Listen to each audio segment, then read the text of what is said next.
versus just a ride. The world is like a ride. You think it's real, it's just a ride. We can change it anytime we want. It's only a choice between fear and love. The world is like a ride. You think it's real, it's just a ride. We can change it anytime we want. It's only a choice between fear and love. The ride goes up and down, round and round. It has thrills and chills, and it's very brightly colored. Up and down. Greetings, programs. Welcome to Red Pill Sunday School. This is November the 4th, 2017. November the 4th. Why does that strike a bell? Oh, yeah. Today's the day that everything's supposed to go to hell because of organized terrorists and that group, I can't remember the name. And it just so happens that there is a nationwide EMP drill going on at the same exact time. Always a drill when something big is going to happen. So we'll see what happens. I'm pre-recording this because I'll be out of town, but I'm interested to see what's going to happen. Will something actually erupt out there in Twinkleland? I don't know. I'm not going to speculate either. Let's go back to our subject at hand, which we started last week, which was, a little bit about the history of the United States.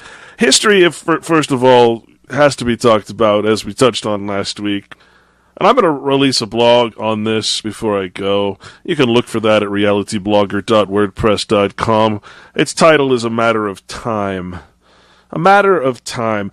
And I figured out, folks, there's certain pillars that you reach. There's certain heights that you reach when you just continuously research and look and try to uncover every stone. And I know anybody out there that's had those epiphanies, those moments of pure and utter clarity, not because you're reading something, but because suddenly it just hits you. And when it hits you so hard, it almost knocks you down. And now, all of a sudden, you can go verify everything that just hit you. You didn't think of it that way. Some new perspective comes to mind. Well, that's actually what has happened to me over the last couple weeks. It all started when I watched a video, actually, on Kurt Kellenbach's website. Someone sent me a link, and I watched a certain video about the Roman calendar versus the other calendar, which we'll talk a little bit about. And it struck me as something that I needed to look into, which was not necessarily the calendars themselves, but more the concept of time itself, who the timekeeper is. And, what I figured out, amazingly, because, last week we were reading the maxims that time doesn't affect the king. There's no statute of limitations upon the king or the sovereignty of the state. There is no time when it comes to the crime. They're immune from everything. Again, that is what sovereignty really is a state of lawlessness where you're ruling over other people. And this is, again, why no man is sovereign. The title, of course, the crown, has a sense of immortality or sovereignty to it. But, hey, men, they come and go. What really got me is that I truly figured out, just over the last few days here, that we're all stuck in the time domain. And that without time, no fiction would exist. There'd be no possibility for the fiction to even come alive or have any authority or power. Right? Without time, which is a construct of man, a language, a series of symbols and numbers to represent something passing, something past, or something future even, history. So what I realized is that without time, there would be no purpose to the legal realm. We say that God's realm, its nature, is timeless. Now, does that mean that the time doesn't pass? Don't read into it too much. Just think of it in the form of a language. Time, as it is recorded by man, is not the reality of time. It's a tiny speck of a very large and unknown entity. what we have recorded as time. But see, everything has to be registered. Your birth certificate is an event in time. It is based and built upon that single event. This is why they say it's not the cognomen or the family name, but the agnomen, named the status passed on by your father, which can be no higher than your father. And so your father, being an event himself, has issue to another event, and the event is recorded, it's time-stamped, it's got the date, and, I thought I'd let you people know out there, there's one thing on the birth certificate we haven't talked about, and that's religion, or caste. Which role you've been cast in the religious realm. Yes, that's right. Your parents are actually invited to inform on which religion you are. Now, you might say you're one thing or the another, but your official record, until changed, will stand. Now, why do I bring that up? Because there is a sudden increase, a sudden rash of people who are actually writing in and changing their birth certificate. They're insisting, of all things, on changing their religion to atheist. That's right. People are actually writing in, changing the religion on their birth certificate without really understanding why, how, or what that is doing, accomplishing, or harming, and they're putting atheist. Yeah, pretty amazing. Pretty amazing that these people who really have no idea why they're doing it are doing more than most of us who do know. You start a fad, you start a meme, and everybody starts following and not even conscious of their actions. It's amazing what we can do. Like robots, automatons. So we're all stuck in this time domain. Everything we do is recorded as an event in history, time. We're making history with everything we do. Every time we access the fiction, the name, the person, the place, the jurisdiction, the properties, whatever we do, there is a timestamp. I can go to my bank statement. I can find out down to the second what time some transaction happened. Right? I can... there's GPS now, and I'm sure that the GPS systems are tracking, well, you've seen it, of course. It's tracking your movement. It leaves a trail of little dots, and every time you're at that dot, it's time stamping that you were there. You see, our whole history is turning into one big Google application. Google Earth. On Google Earth, what you don't see are the thousands and thousands of layers. That can be anything from, hey, pull up all churches. Hey, pull up all African Americans. Hey, pull up all this. Pull up all postal workers. Pull up anybody with this ID. Pull up anybody with this chip. And you've got it on Google Earth. It's a virtual world. A virtual world where every person, place, and thing has a point. The Internet of Things. You see, this is what is happening to us. That we're falling so far into the hourglass, into the simulation of the hourglass, into the time domain, where everything artificial exists, all the legal stuff exists. Think about it, of course. Without time, what did we say last time? Imagine you get a bill for something. Well, gosh, when do I pay it? I'm not going to pay you this. But see, in the natural law, that's a duty. In natural law, that would be a duty you would immediately want to pay someone back in whatever it was, hopefully not money. But, love, favor, charity, but you're not required to, but it's a duty. Here, you've got the contractual obligation. And see, a contract is what? It's based in time. You've got the birth of the contract and the death of the contract. You've got what's called the execution or life of the contract.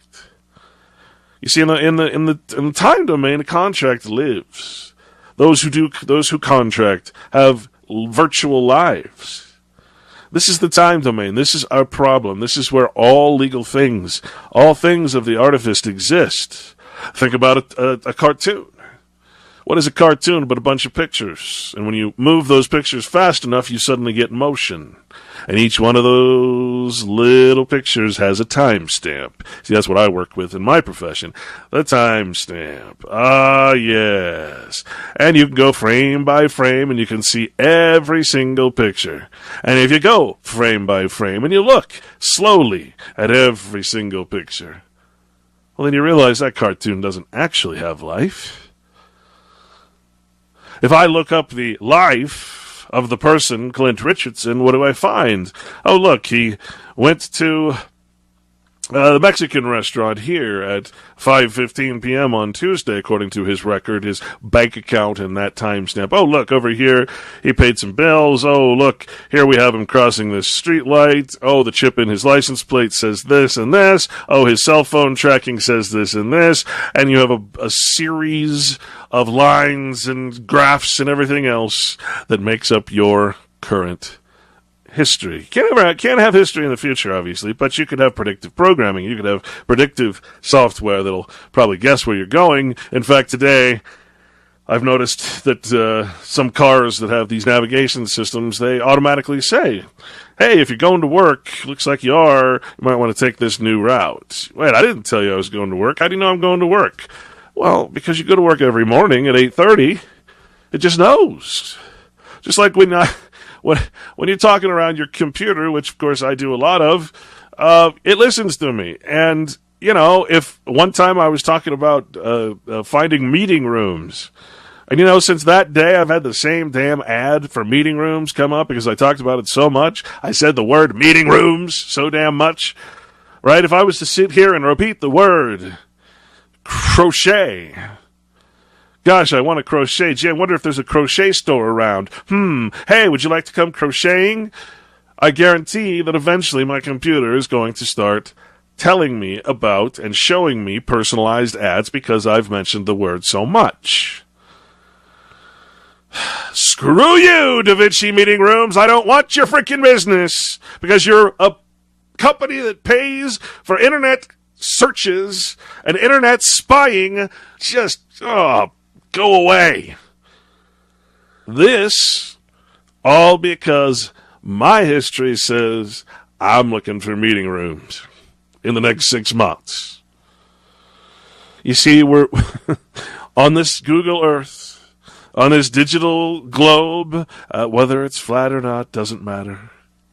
Wherever you are, on that flat surface or that round surface, whatever floats your frickin' boat, because it doesn't really matter at this point, does it? Here you have the life of the person, the civil life, the spiritual death and journey of Clint Richardson, the legal artificial structure, the straw man, and here he goes on his commercial journey from day to day. Everything time-stamped, everything there. And I'm probably the least connected person. Imagine what you people who are so connected to your phone and your everything, your GPS, man, your whole life is being mapped out. Everything you do say, I mean, geez, how many end-user agreements have you actually agreed to? How many times have you told Google, yes, baby, yes, go ahead, search my computer, take anything you want, share it all, it's okay, go ahead. It's in the end-user agreement, and I say yes, and therefore it's all yours. I don't need privacy. I'm on Google. No one needs privacy if they're on Google. Oh, gosh dang it, I just said Google more than 5 times, and therefore I'm probably going to get advertising for Google. Forgot what Google means or what it meant in the old language, but it was something about being an idiot. Google, so to trick or to deceive or to cause an illusion. I can't remember. That's what the word Google actually means. And then it's a number, a Google. But, yeah, the old meaning, yeah, like trickery, basically deceit. That's what Google actually meant. I'll have to look it up one day. But let's not get too sidetracked here. I just wanted to bring that up, this notion of time, because it's one of the pinnacle pillars that you can reach in understanding and perceiving the legal realm, this matrix, if you will, because it's all based in time. Without time and the recording of it, there would be nothing. It would have no power. It would have no statutes of limitations. It would have no. It would just have nothing. So there could be no beginning or end to anything without time. And the beauty and the most wonderful concept of all in the Bible is that notion of timelessness. That, yes, a man is mortal. Yes, absolutely, man is mortal, but he becomes immortal through his lineage, through his passing of blood. It's a beautiful, beautiful concept.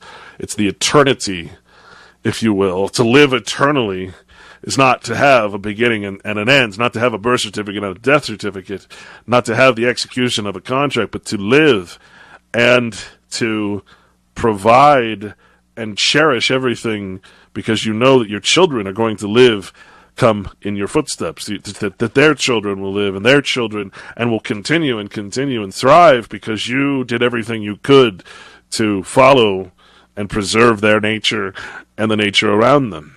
You're oneness. You're in oneness. You're in harmony and law with nature. Such a beautiful concept. It's sitting there rotting on the shelves of people because they refuse to read it for what it is.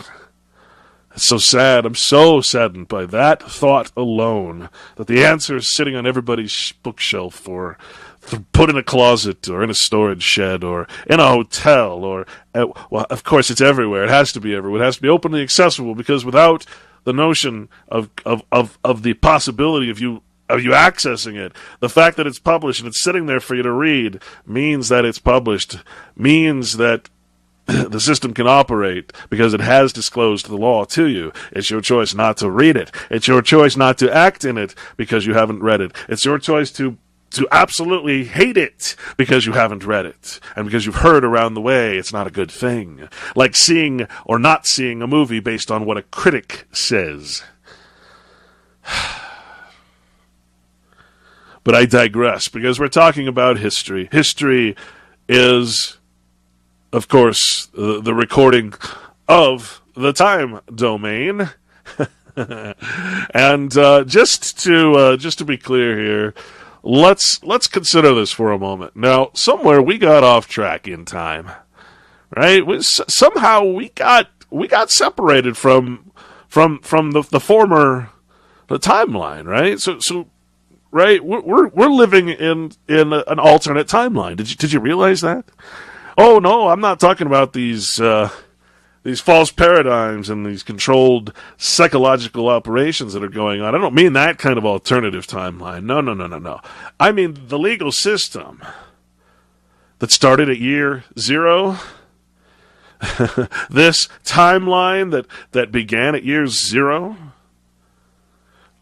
You know, that was actually a different year. You see, we have three systems. We have the before Christ and the after Christ, right? The Anno Domini, or AD, and the before Christ, or BC.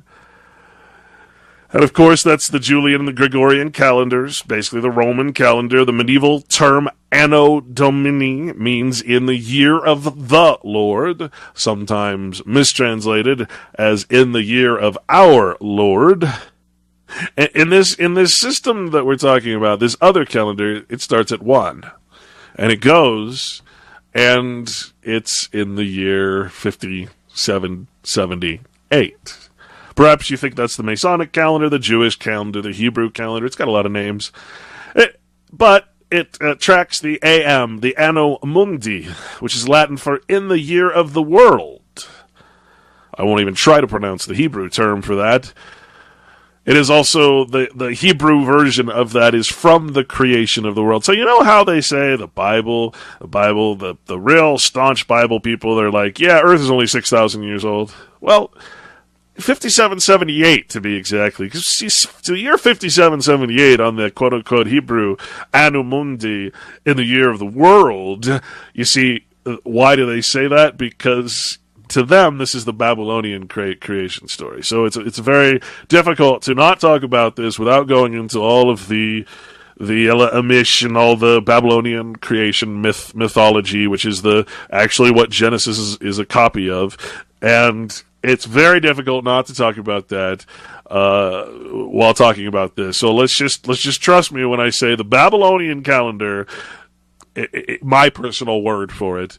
The year 5778 began at sunset on the 20th of September 2017 of the Roman calendar, will end on the 9th of September in 2018. So, year 5778 began at sunset on the 20th of September. Okay? Ends on the 9th. Did you know that?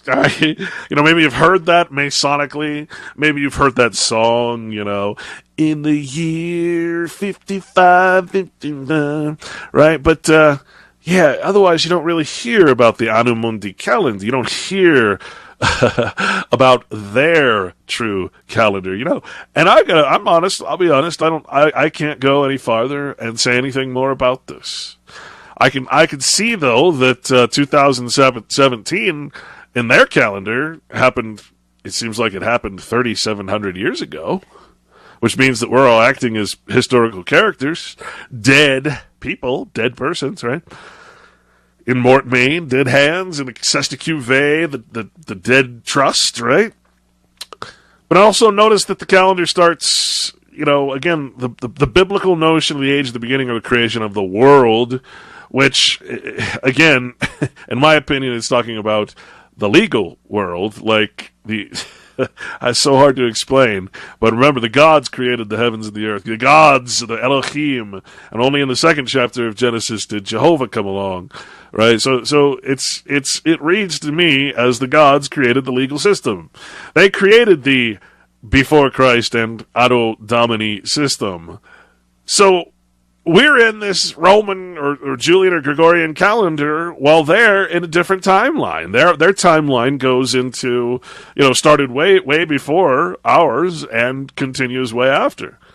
In 3700, there was a new timeline that started at year 0. But how does anything start at 0? Because this one started at 1, right? But how does anything start at 0? In the beginning? Well, I guess the creation of the world, as opposed to in the year of our Lord, the creation of the world starts at 1, but the year of Christ starts at 0. Huh? How interesting. I can't really go farther than that. I just understand that we're in a history that is different than theirs. Ours is the public history. Theirs is the private history. Right? Good way of looking at it. I don't know. I find this to be absolutely fascinating. I'll probably just have to do, a little more study on the Anno Mundi calendar. Maybe someone out there can send me some information on it. And maybe do an essay on it for me. Tell me why it is that we're in a different timeline. How is it that the Gregorian calendar got shifted over for some of us and we were put on this alternative reality? Very interesting. Inquiring minds want to know. Do me that favor. I'm tired of researching. To end this little rant, I'd like to read from Chuang Tzu, where he explains the perfection of following the natural law in the timeless domain. He said, "No one paid any special attention to worthy men, nor did they single out the man of ability. Rulers were simply the highest branches of the tree, and the people were like deer in the woods. They were honest and righteous without realizing they were doing their duty. They loved each other and did not know that this was love of thy neighbor. They deceived no one, yet they did not know that they were men to be trusted. They were reliable and did not know that this was good faith. They lived freely together, giving and taking, and did not know that they were generous. For this reason, their deeds have not been narrated. They made no history." To live in the natural law, in other words, is a priceless, timeless time. This is not to say that there is no quote-unquote time. It is to say that the tracking the history, the recording of it is false, is the cause of all of our problems. It is the cause of our characters, our reputations. It is the cause of our properties, our debts, our bills. It is everything. Time. Without time, there would be no thing. There would be no limitations. Appear on this date or be summarily punished.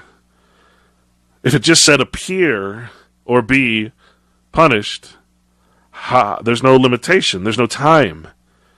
Okay, well, I'm just going to wait to the very end, or what I think is going to be the very end of my life, before I appear. Oh, sorry, I died before. I didn't expect to die this early at age 98. My bad. You see, it just doesn't work without time. Nothing can work in fiction without the time domain. Their deeds have not been narrated, they've not been recorded. They made no history. Because why? Because they didn't have a legal version of doing their duty, which is a contractual obligation. They just did it out of nature, because it's obvious that's what you're supposed to do. What we're doing is unnatural, and yet it feels right somehow. We all know it's wrong, but everybody else is doing it. They loved each other. They had no idea that was just a concept of love your neighbor. They didn't have a law. They only had the natural, instinctual, unwritten law of nature, which to even call it law is almost an insult to what it actually is. It is a lack of history. It is a lack of fiction, a lack of lies, a lack of the concept of value, of love of shiny things. It is it is an appreciation for all things equally. Wow. But instead, we have a bunch of machines. People are machines. The unconscious activity of 1 million machines must necessarily result in destruction and extermination. It is precisely in unconscious, involuntary manifestations that we see in society today that all evil lies. That's G.I. Gurdjieff in Search of the Miraculous. If you do not understand and cannot imagine all the results of this evil, you do not yet understand and cannot imagine the results of this evil that you people out there pretend. You who are walking with your cell phone in front of your face, about to fall off a frickin' cliff or run into a bus. But the time will come when you will understand. And I suppose that time will be when you no longer have the ability to put your phone away because it's in your frickin' head. Plugged in. There's a guy named Alexis de Tocqueville, very interesting writer. He was in the 1800s. Pre-Civil War 1800s. He's got one of my favorite quotes because he explains us to a T. He says, and this, of course, is all revolving around the notion of the history of the United States. Do you see what I'm about to read? Do you see that it happened already? Do you not see that whatever was is no longer what is when it comes to the United States? After having thus successfully taken each member of the community in its powerful grasp and fashioned him at will, the supreme power then extends its arm over the whole community. Yes, that's the central government, the federal government, the district, where the seat of government lies, that municipal corporation, where the sovereignty hides as a foreign corporation, a foreign entity to all other states. It covers the surface of society with a network of small, complicated rules, minute and uniform, i.e., Uniform Commercial Code, and the other hundreds of uniform laws that are passed in each state so that they don't have to pass them federally by a group of really, really evil attorneys, as if that's not an oxymoron, which the most original minds and the most energetic characters cannot penetrate. To rise above the crowd. The will of man is not shattered, but softened, bent, and guided. Men seldom forced by it to act, but they are constantly restrained from acting. Such a power does not destroy, but it prevents existence. It does not tyrannize, but it compresses, enervates, extinguishes, and ultimately stupefies a people, till each nation is reduced to nothing better than a flock of timid and industrious animals, of which the government is the shepherd. To put that in a biblical perspective, the Bible says be sheep. Now, Alex Jones and other shock jocks, they'll call you sheep as if it's a bad thing, because of course they don't really understand or don't want you to understand the Bible. And so they call you, you call everybody else sheep, when in fact you're supposed to be the sheep. You're supposed to be the flock that follows the shepherd, who is Jesus Christ, right? The law of God personified as Christ. You're supposed to bring it into you and actually do it. See? But instead, you go to the story of the he-goat of goats. The he-goats of men, yes, where men act like goats, headstrong and stupid, yet arrogant, confident in their lack of knowledge, full of information, full of adversaria, knowledge that is meant to deceive, information, that is meant to take away from knowledge. Intelligence, not knowledge. And so, this is where we stand. We are we are people that have been so stupefied, just so absolutely not destroyed, but prevented from existing in our natural capacities, right? Prevents existence. We're not under tyranny, although democracy is the next step before, last chance before tyranny. But it compresses, we're compressed, we're districted, which means distress and distraint and seizure. Yes, that's the meaning of district. Go look it up. District is another word for Caesar. What did Caesar want to do but register everyone? Tax is the proper term. Tax, but to be taxed, you have to be registered, right? That's why everybody must be a global citizen, so we can have a world tax for a world government empowered and protected by a world religion, which is in turn protected by a world military force, unlike anything you've ever seen or imagined. Yes. You see, that is the ultimate consequence of governments that are left to groups, monarchical, bloodline-related groups, families, as we decided, Jews, which is nothing more than what was it again? Not a race, not a religion, certainly. Just a bunch of psychopaths who get together and rule the world and pass their estate that they have gained, their lands and their land holdings, and, of course, us, onto their kin, onto their bloodline. Now, I want to start today in our little historical journey, although we're already 30 minutes in. I want to start by going to some of the more interesting court cases that I have collected. Let's start here. This is from several cases, and I'll name them as I go. The distinction between national and state citizenship and their respective privileges are drawn has come to be firmly established. And so it was held that the right of peaceable assembly for lawful purpose was not a right secured by the Constitution of the United States. Although it was said that the right existed before the adoption of the Constitution, an exemption from compulsory self-incrimination is a fundamental right inherent in state citizenship and is a privilege or immunity of that citizenship only.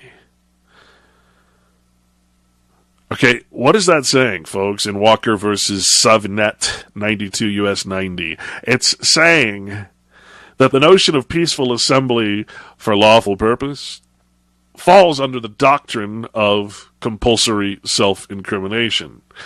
The state citizen has the right to get together and talk with each other, the private citizen. The United States citizen, however, does not.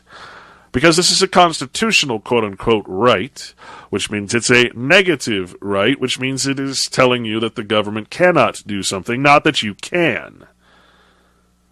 Those who have private rights, reserved rights, who are state citizens, thus are protected by this particular aspect of the Constitution.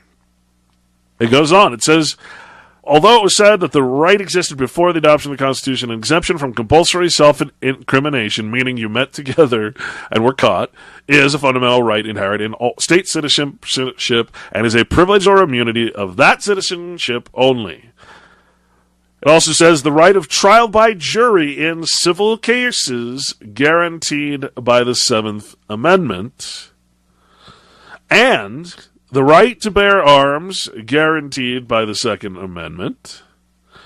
In Presser versus Illinois, 116 U.S. 252-265, have been distinctly held not to be privileges and immunities of citizens of the United States guaranteed by the 14th Amendment against abridgment by the states. And in effect, the same decision was made in respect to the guarantee against prosecution except by indictment of a grand jury contained in the Fifth Amendment, which was Hurtado versus California, 110 U.S. 515, and in respect to the right to be confronted with witnesses contained in the Sixth Amendment, which is West versus Louisiana, 194 U.S. 258.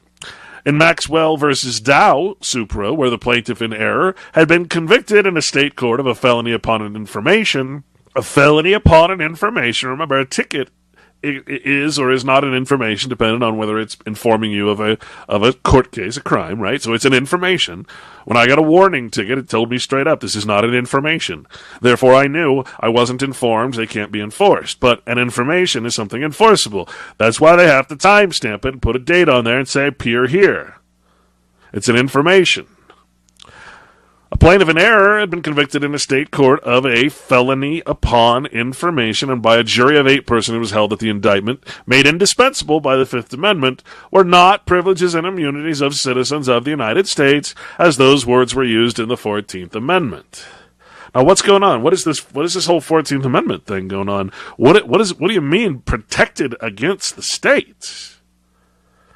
You see, this is what you don't understand. This is the big thing that people just haven't grasped yet. Now I'm going to pull up my favorite U.S. Code, Title 42, Section 1981. You know, I remember it was Hal Anthony, good old Hal, behind the woodshed, who actually turned me on to this first. And this probably was one of the most useful codes I've ever come across, because it's led to so many other important discoveries. It's just amazing. Right? Now, Title 42 is always your concept of Social Security and everything else. The public welfare system is always Title 42. Now, here you have your Statement of Equal Rights. We've said this before. All persons who within the jurisdiction of the United States, which includes when you're in the states, the private states, shall have the same right in every state and territory to make and enforce contracts, to sue, be parties to sue, be sued, give evidence, and to the full and equal benefit of laws and proceedings for the security of persons and property enjoyed by white citizens, and shall be subject to like punishment, pains, penalties, taxes, license, and exactions of every kind. So your Statement of Equal Rights, we're all equally bound under the sanctions that we shall be subject to like punishment, pains, penalties, taxes, licenses, and extortions, exactions, in other words, of any kind, and no other, and to no other. So what is this actually saying? Do you remember how it is that they verbalized the creation of a municipal corporation and what rights they give to those quote-unquote artificial persons? Corporations are artificial persons, right? Do you remember? They were given the right to contract and to sue and be sued, to be parties, give evidence, etc., right? You just need an agent, attorney. And so you find that, hey, You're a person, just like the municipal corporation is a person at law, and you have the same right in every state and territory to sue and be sued. Wait a minute, that's the same thing as a municipal. So you're saying that I'm equal with all persons. All persons are equal. Wait a minute, that includes corporations? Well, persons is defined as individuals, associations, corporations. Wait a minute. So I have equal rights under the law with even my city, which is just a municipal corporation, or i.e. person, and any person, or i.e. corporation, or association, or district, or anything else it creates. I have equal rights. I can sue and be sued by it. I should treat it as just another person. Does that seem strange to you? Why? You're in fiction. You're in a freaking cartoon created by a combination of Ted Bundy and what? Andy Warhol. I mean, no drug could possibly create this. No CIA-backed fucking drug could ever create such a strange place as the legal fiction. And you're concerned that you're no different than a city? That you have the same rights as a city? That you can sue and be sued as a quote-unquote person? Why is that surprising? It's fiction! Do you think that the programmers of the Matrix can't make the Matrix look any way it wants? Or do anything it wants? Or create any status it wants? Do you really think that it's bound by anything? It's fiction!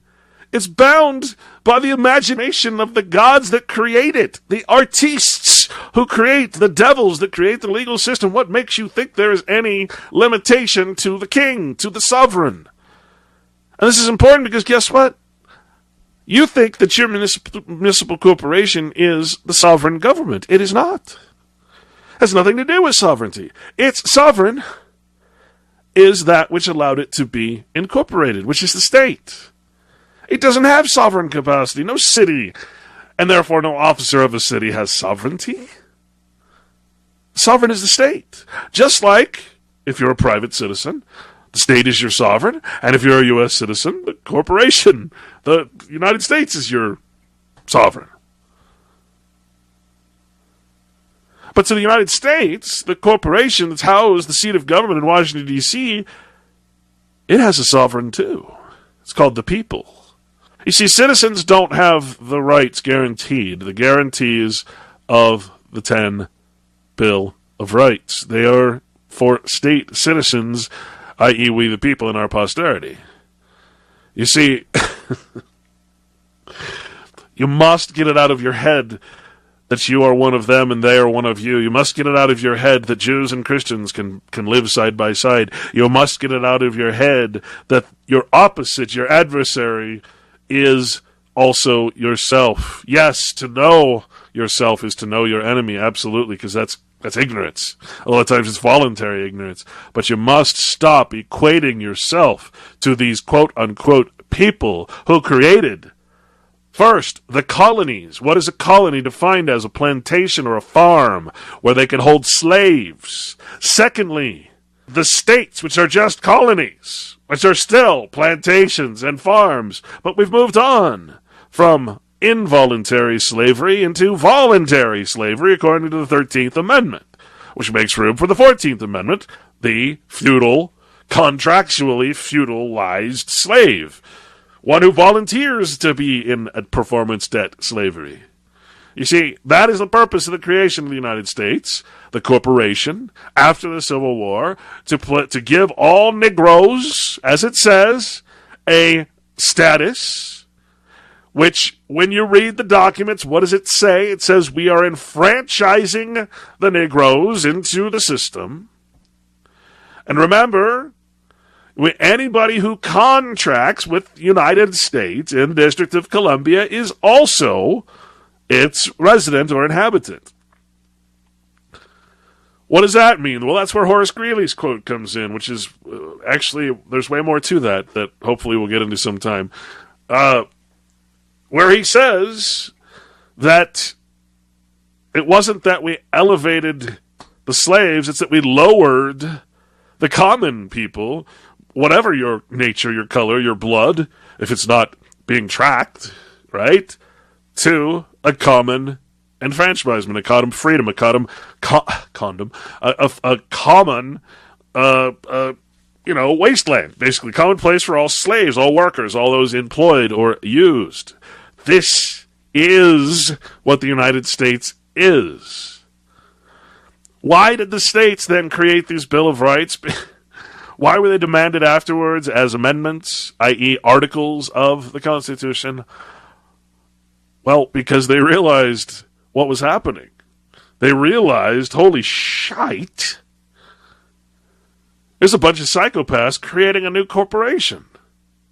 Creating what potentially will be an administrative nightmare. And sure enough, just a year or two after it was created, they had the Judicial Act, and suddenly there was no more judicial to be spoken of. There was only what what the executive office of the judicial of the judicial extends to. There was no judicial branch happening. There was only the judicial department of the executive branch. That's what we're under. Everything is under the executive. Hardly anything comes out of the judicial anymore. There is no check and balance. There is no court for U.S. citizens that has anything to do with the judicial. Everything we operate under is under the executive. Why? Well, executive means military force. Who's your executive commander-in-chief, right? It's the governor, the president. It goes all the way down to the mayor. In the contracts of the municipal corporations, the mayors become basically, or the city managers, depending if it's that system, become the leader of the military occupation. That's how the system works, man. We're under completely the administrative system of the executive branch, where the judicial department is. Go pull up the judicial department, see what's in it. Everything's in it. The Bar Association is in the department of the executive office, not the judicial branch. No. What is in the judicial branch? Well, again, nothing for United States citizens. Because you're in a corporation. It's beneath. Congress is sovereign over the United States. The United States is sovereign over the District of Columbia and anyone who contracts with it. This is starting to make sense. I know there's so many onion layers to peel back, and it's really stinky the more you look at it, and the more you see how rotten it is. What did Patrick Henry say? He said in 1788, Orations of American Orators, he had something really interesting to say. He said, "My political curiosity, exclusive of my anxious solicitude for the public welfare, leads me to ask who authorized them," meaning the framers of the Constitution, "to speak the language of we, the people, instead of we, the states." Who authorized them, the framers of the Constitution, the founding fathers, to speak the language of we, the people, instead of we, the states? Who were the founding fathers? They were representatives of the states. This was a topic of hot debate.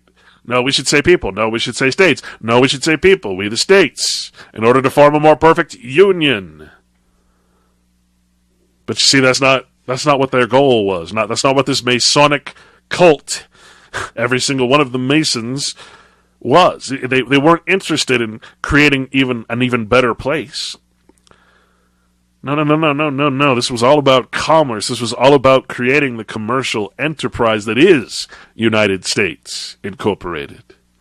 Not the United States of America. No. United States, the corporation that we read about last week. John Dickinson, who was a Delaware delegate in 1787, he said, "Let our government be like that of the solar system.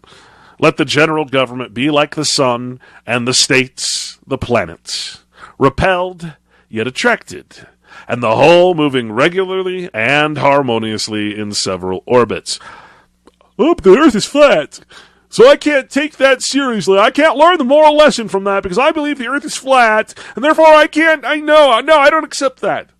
Okay, again, you're a literalist. Take it metaphorically if you don't believe the fucking Earth is round. Let the general government be like the sun and the stars and the planets, repelled yet attracted, spinning around each other, always separate, is what it's saying, always private from one another. Do not let the federal, the central, don't have a standing army, which was the number one complaint in the Declaration of Independence. You know what George Washington said in his farewell address, September 19, 1796? Here's what he said. He said, the very idea of the power and the right of the people to establish government, not the states, but the people, presupposes the duty of every individual to obey the established government. Now, who's he talking about? Well, he's talking about everyone, but he's specifically talking about his people, not you, not the commoner. The very idea of the power and the right of the people to establish government presupposes the duty of every individual to obey the established government. Does that sound like freedom? Do you not hear what he's saying here? He's saying that the people are the new God. The people is a God.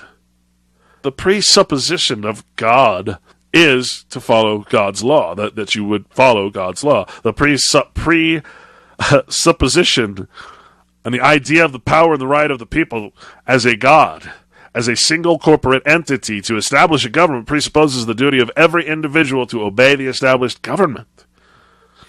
What was the purpose of establishing the government of quote-unquote United States? Well, obviously to have every individual obey the established secular government. Well, I don't know what to tell you. Yeah, so but let's go back to this here for a second. The framers of the Constitution, who gave them authority to speak this language, we the people, instead of we the states? See, this is the question that I kept asking. I kept asking because I understood that when the Constitution was signed, it was signed by the delegates of the state. And they put their name, and if I'm not mistaken, then they put the states, and weren't they listed according to state? So I always thought it was the states. And indeed, you look up the word state, it means people. People means state. People also means nation. People mean, it could be any people. What is people? You're defining the term by which geographical or legal jurisdiction you're putting it in. So here we have Patrick Henry, who was very, very dissenting. I quite enjoy some of his writing, saying, "Wait a minute, what's this we the people crap?" So you think that's a good thing. You think it's great. Until you realize someone finally tells you, hey, people is capitalized, that means it's not all people. If it were all people, then there would be no reason for the United States, because all people in the frickin' world would be part of it. So it has to be exclusive. You admit that much. Can't be any other country or nation. No, we hate them. Rah, rah, rah, USA. No, so it must be the people that just happen to be here. Yeah, no. Most of those were indentured servants and slaves. And slavery was not made illegal by the Constitution, which tells you it's not a good thing. We the people instead of we the states. Why did they have... Why? Because the very thing that the states were created for, to be their own sovereign, independent things, countries, states, nations, kingdoms, well, you still had all this English common law and English this and English that. You still had the connections to the crown and all the debts to be paid to France and England and who else? I can't remember who else funded the war, right? So you had this group of people who were still Masons, still part of that whole thing, with one goal in mind, which eventually is world governance, right? And they get together. They decide that they're going to create a new form of government, not a strengthening of the actual union, but a new form of government. What? Wait a minute. So you still have the union, and that is still operational. The confederacy, as you will. Remember, confederacy or confederation means conspiracy, combination, or what's the other word? It means a plan between two or more people, right? Well, that's what a confederacy is, right? Plan with two more people to do some harm. Well, it was harmful to take the lands of England and called them their own, so it was a conspiracy. There's no, you can't argue that. It's fact. It's not, I mean, it's because you don't like the word or you think it's just the legal language. You learn not to have an emotion about it. You learn not to worry about what you think it should mean and recognize what it does. This is why it's so important to recognize what anarchy truly was meant to mean throughout history, not what this quote-unquote movement says it means. Right? You got to understand how it should be applied in language. And of course, the whole purpose of nihilism is to destroy meaning. Right? There's nothing left in the anarchy movement. It's already been done. Right? There's no purpose in it anymore. The revolution's already happened. They failed. Right? All they're doing now in these movements are attacking even ever more the meanings and foundations of law and the words that make up that law. That is essentially what I see coming from the quote-unquote anarchy movement. It has no purpose. It really does not. It sells T-shirts. It is the subject of many tattoos. It's cult mind mentality. Sorry if that offends you. But anyone who calls themselves anything has a cult mind. If I call myself a Christian, I have a cult mind. If I call myself a Jew, if I call myself American, I have a cult mind. It's part of the culture. Don't be offended. Again, these are just words. Why is truth so offensive? And you know, one word here on Masonry as well. Don't get me wrong. You know, I had never even thought about or heard of Freemasonry except for when it, you know, I grew up in California, for God's sake. Right? I mean, talk about a wasteland. So, you know, Masonry out there was never a public thing. It wasn't just a known entity like similar to organized crime. It's just a known entity. You know who the gangsters are, you know, right? So, you look like friends that I have from the East Coast, say Ohio, places like that, even where, you know, Mansfield, all those old oil or steel towns. It's like, you know, I talk about Masonry, and they're like, "What? What's the big deal about Masonry?" I don't understand. Where I'm from, anybody is a Mason. You don't do anything unless you're a Mason, right? So to some people, Masonry is just like, what? What's the big deal? Right? It's everywhere. Everybody knows that you're a Mason if you're a police officer or a judge in any kind of high power. That's how they get away with murder. Everybody knows that. What's the big deal, man? That's how they excuse themselves. That's their great secret. They don't have any secrets, is the great secret. All it is organized crime. The judge says, hey, you're free because you're a fellow brother Mason. You gave me the sign. That's their big secret. It's just organized crime. That's all it's ever been. And that's all the United States was. Masonic crime being organized into a new government. I'm sorry, you know, am I being unpatriotic? You want patriots? Yeah, you're going to have to go somewhere else, sorry. See, because the word patriot is one of those words I dissected, and I said, inquiring minds want to know. And you see, patriot, take the word apart, pat, riot. Pat means to be controlled, and riot, well, gee, that's an opposition. So, when you really think of what a patriot is, controlled opposition, a pat riot. Damn. Gee. And, you know, that's not what it means. Really? Are you a riot? And are you being controlled? Or are you out there in the streets with pitchforks and hammers and guns like you always pretend you're going to be? Right? Your little wet dream? No, I don't see it happening. So you're a controlled opposition, a pat riot, patriot. Oh, sorry, this is not freaking Patriot Radio. That's Fox News. What this is UCY TV, which I'm sure would love me to state at this point that my opinions are not its own. But then I'm not really giving you opinions as much as just trying to beat the truth into you. See, most of these things I'm reading. I'm not telling you my opinion. When I talk to you, I don't talk to you because I want you to know my opinion. I talk to you because I want you to know what a judge is going to tell you, what an agency with agents of governments are going to tell you. Not what I'm going to tell. It doesn't matter what I think. I'm a very, very tiny fish in a sea that will not allow me to go upstream. So, hey, there's plenty of other places to go if you want to be catered to and be called a good patriot and gun owner and all those little, you're such a good American. Oh, let me pat you on the back. Oh, see, you're your own version of snowflakes. Like a dog that just can't stand to be complimented with a treat. Oh, you're such a good American. Oh, you and your Second Amendment t-shirt have just changed the world. Oh, we love you. Oh, soldiers. Oh, let's get taboo. Let's get taboo here. Oh, you soldiers, you've done such good for this country. You've gone into countries that can't defend themselves, just beat the shit out of them. So that we can have peace at home, because they hate us. They hate our freedom, our franchise. And so we come up with slogans. The history of slogans. My God, it would be an interesting documentary to make about the propaganda that's ever come out about the military. My God. What was one? Support the troops, but don't support the war. But support the troops, don't support the war, however you say it. Well, let me ask you something, folks. You see, to anybody aware, that's a complete assault on reason. Support the troops, but not the war. Support the troops that are causing the freaking war, but don't support the war? Wait, how can war happen without troops? Can anybody explain this to me? How in the hell can a war happen without troops?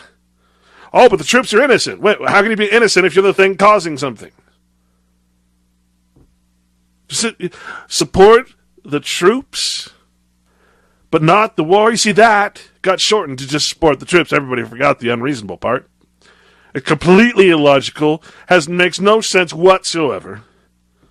And yet everybody around me is like, yeah, I support the troops, not the war. And then you hear the tagline, you hear it in the talk stream, mainstream media. You hear it on all the talking shows. You hear it in all the patriotic. Yeah, I support the war, I support the troops, but not the war. Wait, is that right? Yeah, that's right. That's what I'm supposed to say. Does that make sense to you? Really? Really? Let me break it apart. Any way you add it up, it amounts to bullshit. And the most interesting thing to do would be to make a documentary of all the bullshit that's come out to support a military that is, one, a standing army against the Declaration of Independence, and two, that has been involved in, 55 illegal occupations of different countries, etc., etc., etc.? What were some of the other ones? A force for good. We're a force for good. Here we are with our big arsenal in the ocean, about to attack a country that has no navy because it's not on the ocean. But you see, we can fly our jets off our boats and bomb the hell out of them because they don't have an air force. That's good. Oh, support the troops. Wait a minute, the troops are flying the planes, the troops are dropping the bombs, but we're a force for good. What? Yeah, if you see, what we don't commonly do is remember that when they say we're a force for good, you got to remember that to evil thinks evil is good. We're a force for depopulation. Oh yeah, okay, well that's good, right? That is their version of good.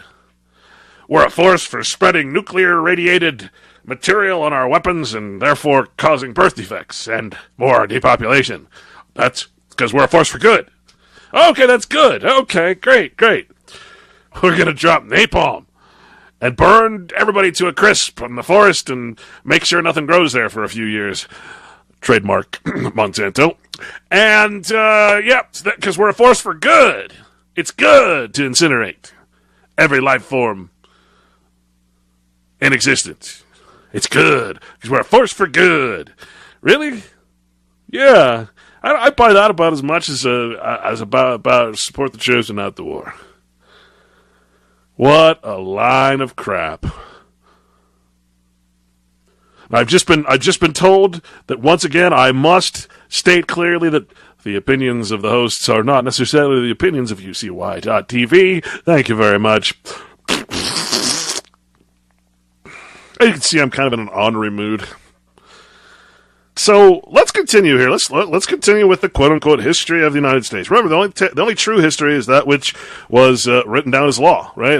What else matters? Well, I care about the suit he was wearing or the pen he was using. Did it have black ink or blue ink? And did he sign? Well, no. All that matters is what came out of that freaking pen and onto paper and then into the digital system of prima facie law, illegitimate law. Right, because remember, the United States is de facto, the Congress is, quote-unquote, well, after the Civil War, that all became mute, but Congress technically is the legitimate part of the United States of America. The United States, therefore, is the illegitimate or de facto. right? The two go together. There's never a situation where you do not have de jure and de facto. Don't get me wrong. It's never de gratia, which is of grace, because that's only of God. But when you have de jure, which is of law, and you have de facto, which is illegitimate, so legitimate of law or illegitimate not of law, you have United States versus United States of America, right? Congress assembled versus United States Corporation. So, what you could say is the people. I want to read some more court cases here. Oh, no, I'm sorry. I have to go back to Title 42 of U.S. Code, Section 1981. I think we got through this, but I want to be clear on one more thing here, the difference between the states and the United States, and what that means for a citizen of the United States that resides in a state, but whose domicile is still the United States. In other words, you're in interstate commerce. Even though you live in the state, your jurisdiction is the United States, so you're a foreigner, therefore you're under interstate commerce. So all your laws come federally. In other words, the federal government is your sovereign. Federal government is the creator of persons. The state is a third party to you, while the government is a third party to the state. All acting through the agent. It would be like if I was a contractor, say a carpet layer from, I'm going to be a carpenter like Christ. I'm a carpenter from Washington, D.C., which is foreign to California, so I go to California as an agent of an employee of Washington, D.C. I contract with this third party, this foreign entity called California, even though I live there, and then I go back to Washington, D.C. See, the agent is always the same, but to these other things, California Corporation and United States Corporation, they're third parties to each other. So the United States is my principal, the state is third party in all transactions. And see, why is that important to understand? Why is that agency relationship so important to understand? Because remember, on the monopoly board, all the properties are owned, they're private, and when you step on them, you pay a fee or get exacted or shot or whatever, right? You can only go on the public lands of the United States, which are federal areas in the states, controlled by United States jurisdiction, the common areas. All right? And I think next week, I'm going to do an essay on that, so you understand the difference between private lands and public lands, government, U.S. lands. After that Bundy Ranch incident, so many fallacies came out about land, and it's all crap. Those people didn't have any rights. So, they're U.S. citizens, you fools. They have a corporation in the United States. What do you think? What do you think is going to happen? And they go against the United States. One of the United States' properties, its corporations, its persons, goes against it. How can it be that stupid? Anyway, I know why, because the truth movement, the patriot movement, has despoiled everybody's minds, and nobody quite gets it all. I don't get it all, of course, but boy, do I see the fallacies. Boy, do I connect the dots here. After all this work, all this study, and all this stuff I've done, make and enforce contracts defined. For the purposes of this section, is U.S. Code Title 42, Section 1981. For the purposes of this section, the term make and enforce contracts includes the making, performance, modification, and termination of contracts, and the enjoyment of all benefits, privileges, terms, and conditions of the contractual relationship. So it's just bestowed the right onto you, the equal right to all persons to make and enforce contracts, which goes along with the right to be sued and sue. All persons. Protection against impairment, and this is the part that I really want you to listen to, because this is the part that just isn't clear.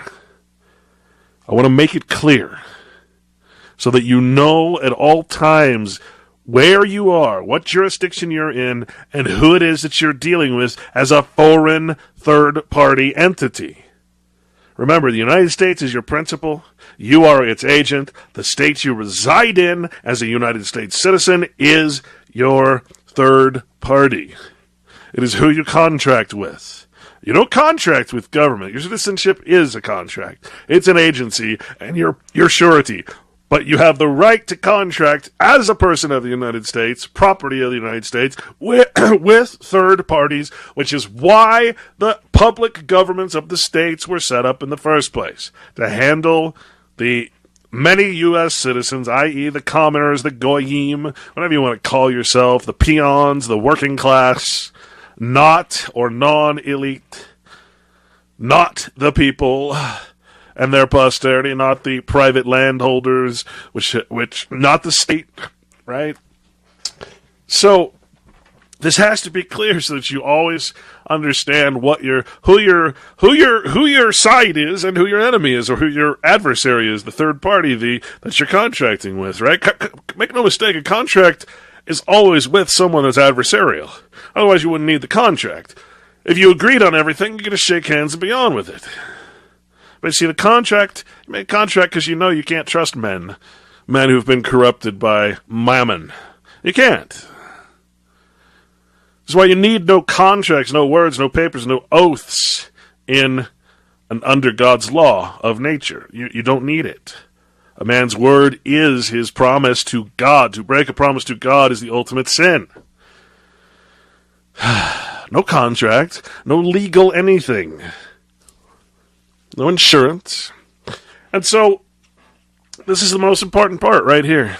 Title 42, Section 1981. Last thing it says is that these equal rights, including the right to be subject to punishment, pains, penalties, taxes, license, and extortions, right?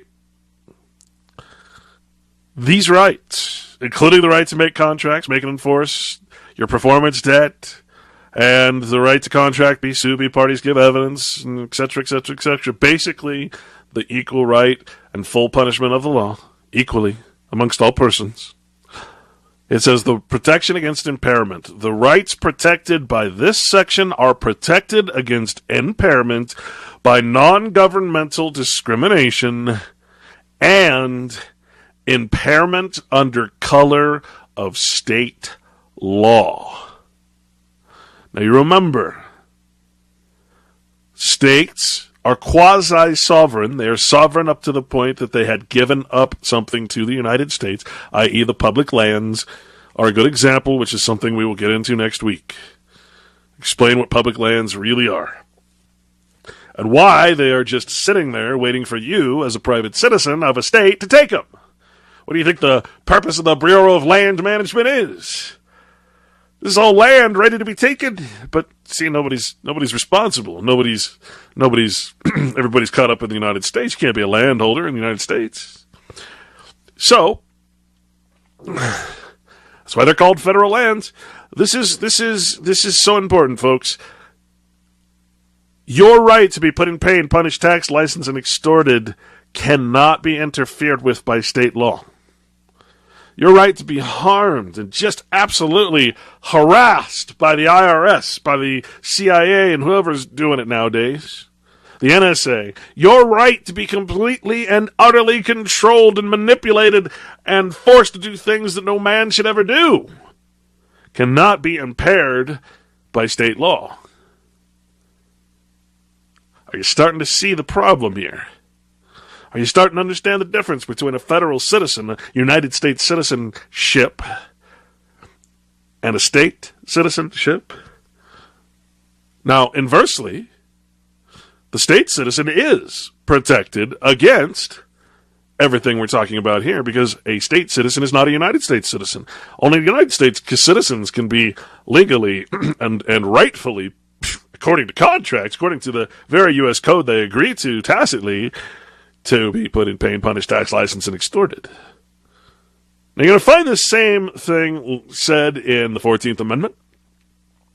That everything the 14th Amendment says cannot be, the United States cannot be. What it's basically telling you, folks, if this isn't clear yet, all it's saying is that you cannot find sanctuary in the state that you live. That the federal law always trumps state law. You cannot hide in a state for asylum. You cannot do anything because you're operating as a United States citizen. You cannot constantly use a driver's license and everything on voter registration where you say, I'm a United States citizen. You cannot constantly do these things. Ignorant as you may be that you're even doing them, doesn't matter to them. You're doing it anyway. Right? You can't keep doing these things and say that you're not bound by United States law, or that the state law will somehow protect you, the state court. You got to get over the romanticism about what these states are if you're not one of the people of the states. If you are not a private citizen, that romanticism has to go whoop, right out the window with your frickin' idiotic patriotism. Why? Because you're not the United States of America. You're in a corporation, a matrix created to hold you in a feudal state according to a voluntary contract as an agency in a third-party relationship. Can I make it any clearer? I don't know, maybe. But what I want you to know before we move on is that United States citizens have no rights to be protected by the states. Do not ever look to the state to protect you. You are a foreigner under a foreign law. Now, does that mean you don't have to follow state laws while you're there?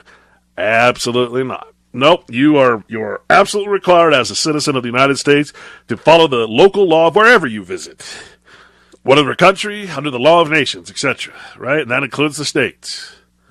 Of course, you can be pretty rest assured that you'll find equal rights in every state, if you're a federal citizen especially, but also because all states, you know, the rule about states' rights being shared and on equal footing, etc. Doesn't count for everything, but, you know, still got the pot smoking rules and that. Remember, the federal law is, how do I say this? You know, you're a United States citizen. You vote in a state election to make pot legal. That does not make it legal for a United States citizen to smoke pot in the United States, the corporation, the jurisdiction. This is why they can still crack down on you at any time. You are not smoking marijuana lawfully. You're smoking it with a license from the state, which offends the United States law. The only reason that they're not coming after you is because they've said they're not going to. That's it. That doesn't mean they can't. Doesn't mean you've won any battle at all, because you're not freaking citizens of the state. Do you think it matters that you have a state license that says you can medically smoke marijuana when you're a United States citizen and under United States law is your sovereign law? It's the law of the land, and the state constitutions recognize that. They say it right in it. Do you think that you're actually protected from the federal government by having a state license when you're a foreigner in that state? That would be, why don't you get a license from China? It would be the same thing. It's a foreign state. You think the United States is going to recognize a license from, say, Russia any more than it will the state of California? Well, maybe if it says, well, we're at a turning point. We're causing our own organized revolution where we'll be the makers of Monsanto double helix marijuana, and it'll be the only kind you can get, and it won't be able to connect to your body and have any health benefits anymore because we've genetically modified it. Right? We're gonna sell it. We're just gonna make people high and basically do no medical good anymore because we've completely outlawed the regular plant by calling it legal, but only to sell certain types of patented plants from our pension fund supported company here called Monsanto or whoever. You see, this notion of protection against impairment, man, I just don't. Do you get it? I know you feel really confident, man. Maybe you have pounds of marijuana in your home because it's legal in California. But remember where you are. You fictional fool. You are in United States Corporation, jurisdiction, the district. You are not in California. What is a license?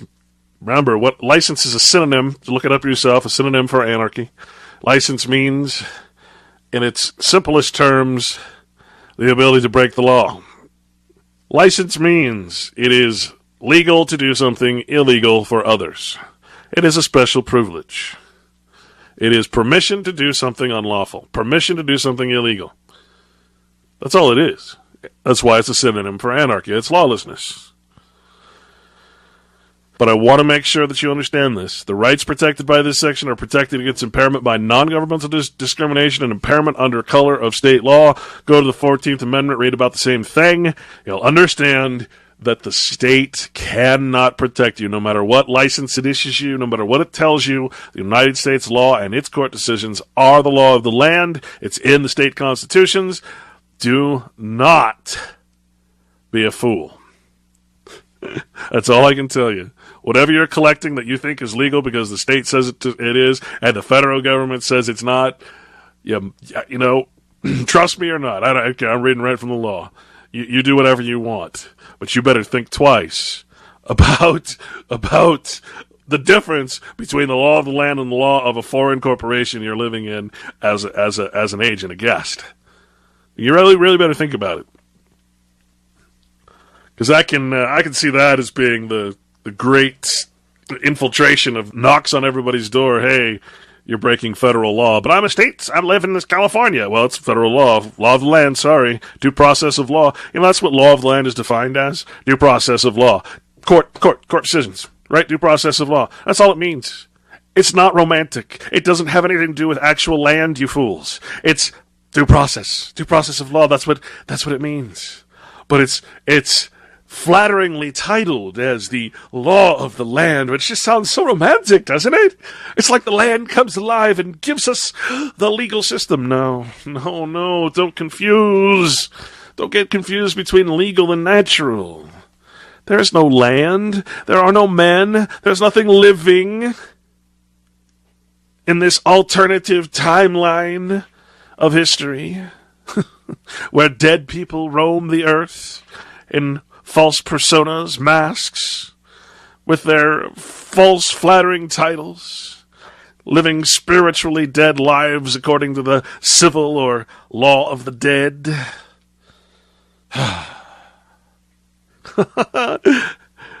What sucks? What sucks is that I get it. I can see the whole damn picture. It's like a chessboard. You can see 20 moves ahead. But how do you communicate this stuff, man? How do you possibly put all these dots in this massive connected dot puzzle into one show? How do you possibly not have to go back 20 steps every time you say something to talk about? this is impossible. That's why, it's the reason why I guess I decided to write it down. Okay. Point taken. You have no protection under state law. You are a United States citizen. Again, start acting as what you are portraying yourself as. Start acting as what you appear. Because if you try to act as if you're something out you're not, well, it's going to harm you. And there's no state law that's going to help you. Now, state law will help you if there is no federal law. Don't get me wrong. There's certainly things in the state that are beneficial to its visiting foreigners, United States citizens, but that law has to be non-federal or not against federal law for it to have any effect, right? And, of course, certain states have different laws to attract different types of quote-unquote persons, individuals, United States citizens acting an agency with states as their third parties. Okay, makes sense. This is commerce. This is why they created the United States, to regulate all interstate commerce. And, of course, it wouldn't be profitable unless they made every transaction somehow interstate, where no matter where you were in the States, you're always a foreigner. That makes perfect sense. Sounds like a typical banker idea. It's actually really logical and really not a surprise, not such a mystery after all, right? It's pretty simple. You want to extort everybody, you want to tax everybody, make them all foreign. Make them uneligible for land, make them uneligible for privacy, stick them in the time domain, put them on an alternative course, an alternative reality, an alternative fictional realm where they have no idea what they're doing, no idea where they're going. They're expanding into basically their own death, using our system of money where we're just raking in the profits every day. Geez, what a brilliant system. It's again, there's no mystery behind it anymore. It's just so obvious. I used to have an emotional response about it, but at this point I'm just as the Bible says, with the acquirement of knowledge also comes the acquirement of great sorrow. And I can attest that is such a true statement. And that you really have to keep yourself. I think if I wouldn't have found the Bible, if I wouldn't have found the words, the meanings within, I don't think I would have kept going. I already quit once. Said I was going to write. I quit twice, actually.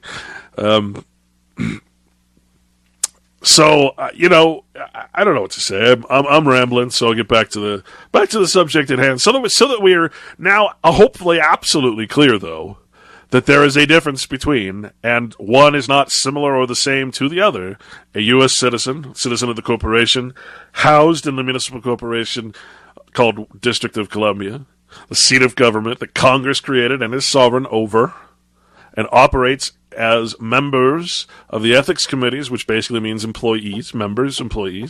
They created themselves jobs. They created Congress, created the entirety of the U.S. Code, which includes the president, the Congress, etc., right?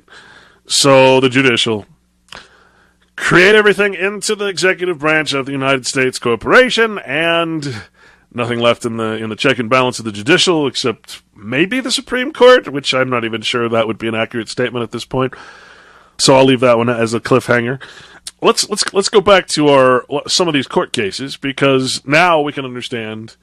Again, my political curiosity, exclusive of my anxious solicitude for the public welfare, leads me to ask, who authorized them, the fathers, the framers of the Constitution, to speak the language of we the people instead of we the states?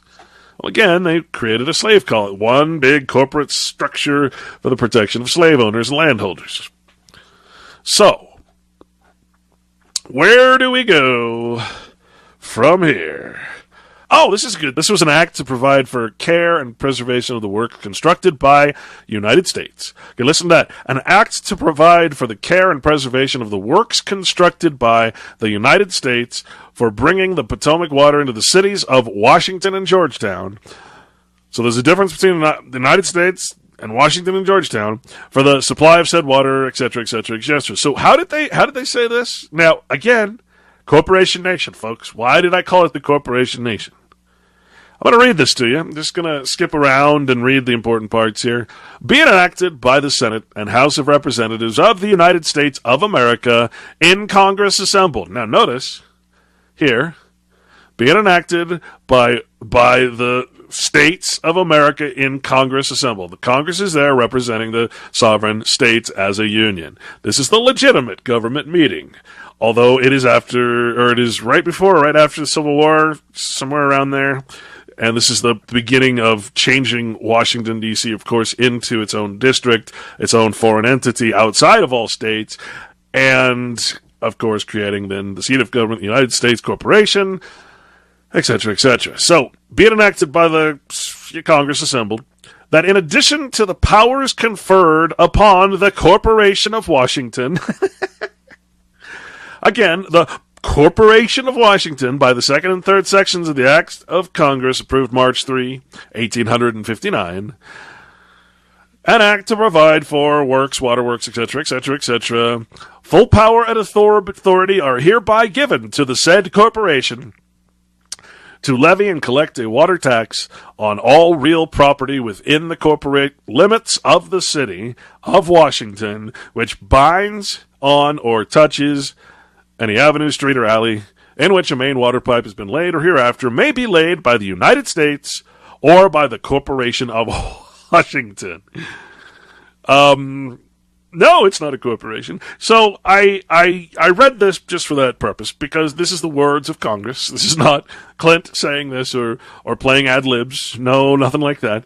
No, this is how they worded it, and the whole thing keeps referring to the corporation. Now remember, that's referring to the Corporation of Washington, which is a municipal corporation. Where is the United States? The seat of government. Where is it? Remember, Washington, D.C. became its own single district and was there and was ceded the lands from the states. It is outside of the United States. The states united, I should say. It is not touching, or not I should say it's not overlapping in its 10 miles square anything that is a state. It is its own private, i.e. foreign entity. Where, then, is, my friends, the United States? As we read last week. Correct answer?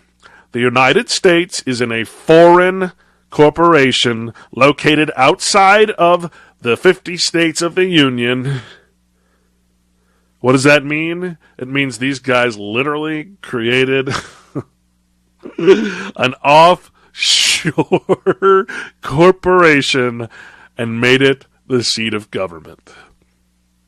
Do you get that? Do you see that? Do you understand? We create an island, a city upon the hill.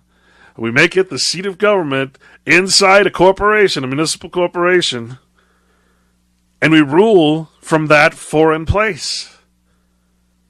We extend our jurisdiction through purchase and through conquering the states.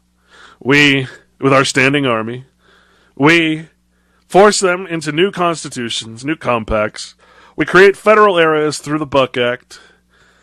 We call them the public lands, public places, etc., which are federal lands. We force the states, before they sign the constitutions, to include the new enabling acts, which say that we give up the right to all public lands.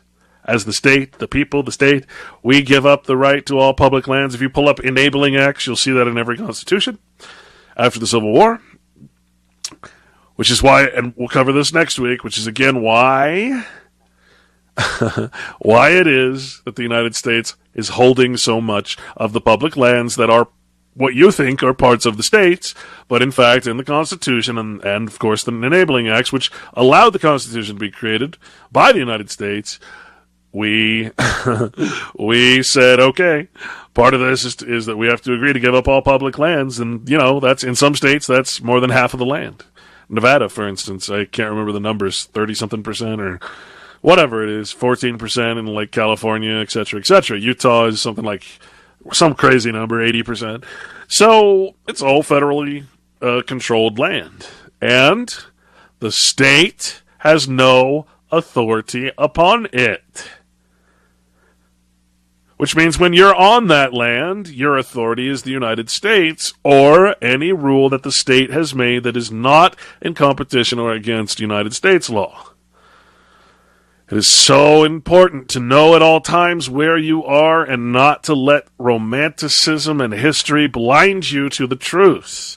Well, that is the truth of the fiction, the truth of your person or status, your straw man. Do not allow yourself to be blinded by these false histories, this patriotism, and much of this quote-unquote truth movement that, again, is parroting and reparroting and parroting more and more of what has been parroted for 40 years now, to no avail. Why? Because the foundations, most of them are incorrect. And if you do not have the foundation, if you don't have the knowledge of these things, then how can you possibly ever get anywhere? I get asked all the time by people, is the truth movement just entirely a controlled op? I gotta be honest, I trust very few people. I do not listen anymore to the radio. I do not listen to other people anymore. When I listen to the news or when I listen to a radio show, I sit there and I count off how many things are incorrect that I can prove by just pulling up a damn legal dictionary or the U.S. Code. Or even the Constitution, for that matter. I mean, I just can't. I can't listen. I can't hear the ridiculousness of patriotism anymore, of the Pat riot, the controlled opposition, because they've been brainwashed. And the single thing that keeps them pat, keeps them controlled, is that they think that they are the people. We have all been conditioned to think that we are the quote-unquote people. We the people. And nothing could be farther than the truth. And that's what I'm trying to teach. You don't have to think of this as good or bad. It's just the truth. Truth isn't good or bad. It's just truth. And again, it's hard to say what is truth when you're in such a bizarre wonderland as the fictional realm. I get it. You can only go by what's written. And that's what I'm trying to do. I'm trying to source. I'm trying to give you source. They keep going. And they talk about the corporation, the ordinance of the corporation, etc., etc. So I just wanted to pass that on because that's how they talked about it. They didn't fool themselves. They never tried to keep it secret, the notion that a government is a corporation. It's right in the congressional record. March 3rd, 1863, to I think it's supposed to be 1869. I'm sure I messed that up. Chapter 84, volume 11, page 485, chapter CIX, an act amended. This is the 37th Congress, session 3, chapter 108, 109, 1863, excuse me. Okay? A mandatory of an act entitled an act to provide for care and preservation of the works constructed by the United States. Corporation. See, that's how they talked. It wasn't a secret. We didn't have a dumbed down people. All right, let's see. I keep saying I'm going to go to these other court cases here, but I keep getting distracted. Okay, so we decided the first, second, third, fourth, fifth, sixth, seventh amendment, eighth amendment, the right to bear arms is not guaranteed according to these court cases.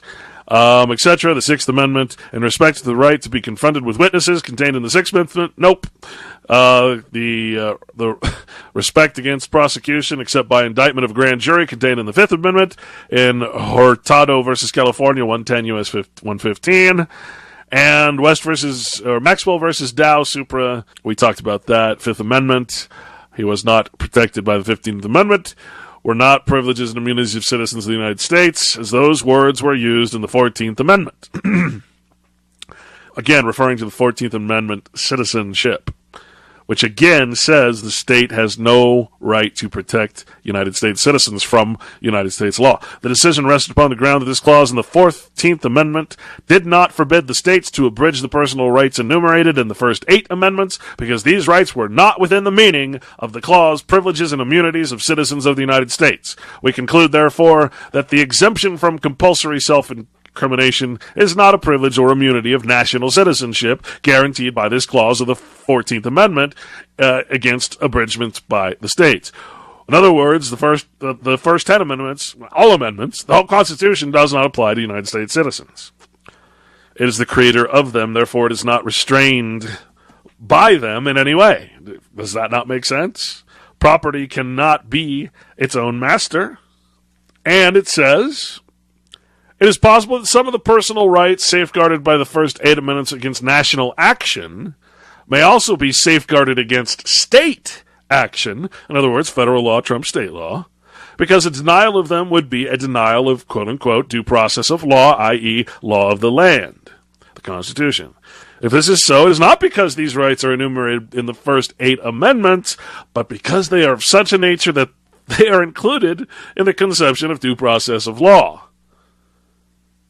common law, etc. So you see that the Constitution does not apply to you. If it does apply to you, if something in the Constitution applies to you, it's because it's written elsewhere, not because it comes from the Constitution. It might be self-evident. It might be a part of what they consider due process, i.e. law of the land. It might be a lot of different things. But it's not the Constitution. The Constitution only protects those who have reserved all their rights, which are foreigners, not domestics. Remember, the United States has the right to protect itself against its own people, which is we, the domestics. Let's see. We agree that there are privileges and immunities belonging to citizens of the United States in that relation and character, in other words, according to the 14th Amendment, and that it is these and these alone which a state is forbidden to abridge. You see there? The governments of the United States, and each of the several states, several meaning foreign, are distinct from one another. The governments of the United States and each of the several states are distinct from one another. The rights of a citizen under one may be quite different from those which he has under the other. Do you have rights by the state? Yes. Do you have rights given by the United States? Well, they're forced upon you, and yes. Does a right of the state give you the power to ignore a right of the United States that's forced upon you? No. You must remember the United States trumps for U.S. citizens. This is a bad thing. I want to remind you, these are not good things. right? They are things that you've been trained to believe are good because you didn't know your status. You're trained to be patriotic. You're trained to have Stockholm Syndrome over that which has kidnapped you and cheated you out of every ounce of your family's property.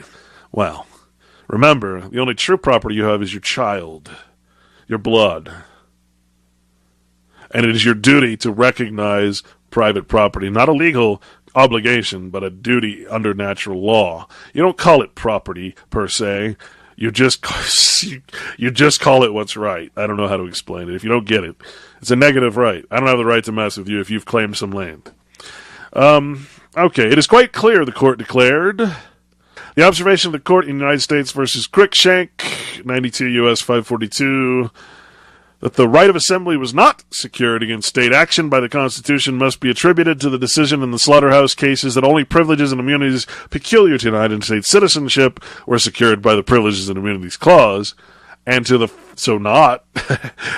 further fact that at the time it had not been decided that right was one protected by the due process of law.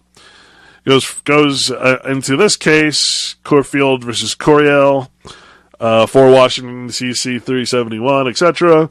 The privilege or immunity asserted in the slaughterhouse cases was the freedom to pursue a common business or calling alleged to have been infringed by the state monopoly statute. It should not be forgotten that the court, in deciding the case, did not deny the contention of the dissenting justices that the dissenting opinion is just as powerful as the good opinion. The bad opinion is equally as legitimate and can be used in any other case. Did not deny the contention of the dissenting justices that the asserted freedom was in fact infringed by state laws. So the judge did not disagree that there was an infringement by state laws. It rested its decision rather on the ground that the immunity claimed was not one belonging to persons by virtue of their citizenship. You cannot claim immunity to state laws because you're a United States citizen unless that state law is against the Constitution and laws of the United States, is what it's trying to say.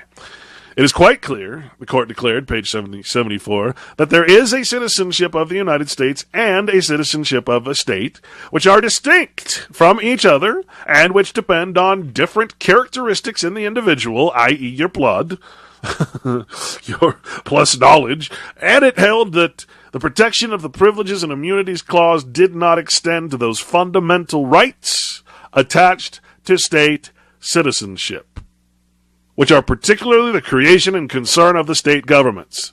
You don't get that. You're in United States citizenship. And which Mr. Justice Washington, in that case I just mentioned, mistakenly thought to be guaranteed. The privileges and immunities of citizens of the United States, it was pointed out, are confined to the limited class of interest growing out of the relationship between the citizen and national government created by the Constitution and federal laws. How was the citizen created? What was it created by? The Constitution and federal laws. That limitation, what was the national government created by? The Constitution and federal laws. What's the national government? United States. Where is it? In a foreign corporation, a municipal corporation called Washington, D.C. Where do citizens exist of the United States? Well, only where the United States extends its jurisdiction on public lands, public places, i.e. the Buck Act. That limitation upon the operation of the Privileges and Immunities Clause has not been relaxed by any other decisions of this court. This court case goes on. After the adoption of the 13th Amendment, a bill, which became the first Civil Rights Act, was introduced in the 39th Congress, the major purpose of which was to secure the recently freed Negroes all the civil rights secured to white men, none other than citizens of the United States were within the provision of the Act. Okay? This Civil Rights Act did not apply to state citizens. They don't need it. They're not civilly challenged as we are. There can be no doubt that the civil rights, sometimes described as fundamental and inalienable, which before the war amendments were enjoyed by state citizenship and protected by state government, were left untouched by this clause of the 14th Amendment. Didn't affect states. See, it's federal. It's foreign. It's a foreign law. State citizens are not United States citizens, and vice versa. It is quite clear, then, that there is a citizenship of the United States and a citizenship of a state, which are distinct from each other and which depend upon different characteristics or circumstances in the individual. Slaughterhouse Cases. On the other hand, from Jones versus Alfred H. Mayer Company, 1967, on the other hand, there is a significant historical fact in all of this. Clearly, one of the purposes of the 13th and 14th Amendments and of the 1866 Act in Section 1982 was to give the Negro citizenship. What is a Negro? Well, it's a black dude. No, it's someone who has more than a quarter of their blood that is, quote-unquote, African-American, whatever, black, whatever the word is, I don't know. But Negro is a tincture of the blood.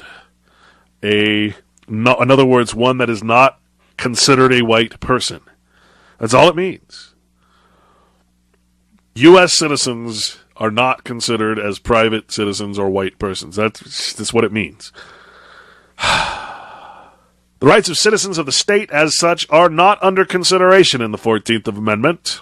They stand as they did before the adoption of the 14th Amendment and are fully guaranteed by other provisions. That's from U.S. versus Anthony, 24 Federal Case 829-830 from 1873. Back in 1873, they're telling you, this did not affect the rights of citizens of any state, only the common workers who were not eligible to be landholders, private, etc. The amendment reversed and annulled the original policy of the Constitution, which left it to each state to decide exclusively for itself whether slavery should or should not exist as a local institution, and what disabilities should attach to those of the servile race within its limits. The whites needed no relief or protection, and they are practically unaffected by the amendment. That is, unless they contract into it at birth through their ignorant parents. That's U.S. versus Rhodes, 27 Federal Case 785-794 from 1866. What is this saying? Pay attention here, folks. Left it to each state originally to decide exclusively whether it wanted slavery or not in its local institution. So what does that mean that the 13th and, specifically the 13th Amendment did? What does it say? That involuntary servitude and involuntary slavery shall not be allowed in any state or nation or the nation. Unless, except in cases where one is convicted of felony. See, I explained this before. Birth essentially makes you a felon. You become an inmate. Again, all these things have to do with citizen. Citizenship is a performance debt in an open-air debtor's prison, essentially. So, too much to describe at this point. So the whites, they needed no relief or protection. They didn't need the 14th Amendment. It gave Negroes a citizenship, not a blood right, because the blood is tainted. It's blackened, i.e. Negro, the Spanish Latin term, I believe. All right, so. Oh, could you hear what Clint said? I didn't say it, folks. The law says it. History. I'm reading. I'm not saying anything. I'm not giving you my opinion. So they took the right of the way from the states to hold slaves and put it into the United States, the corporation. You see? They constituted it illegal in the states to have local slavery, and they made it national. They nationalized slavery. They made it voluntary. You didn't necessarily have to become a United States citizen. And all it really meant is that they put a status on you, a person, right? And suddenly you were property of the United States, so that if someone now harmed you or hung you from a tree, they weren't just hanging some random Negro, some random person without status, right, that couldn't be held accountable if you killed them. Now they were harming and possibly killing United States property. You see, they were killing United States slaves. They're voluntary slaves now.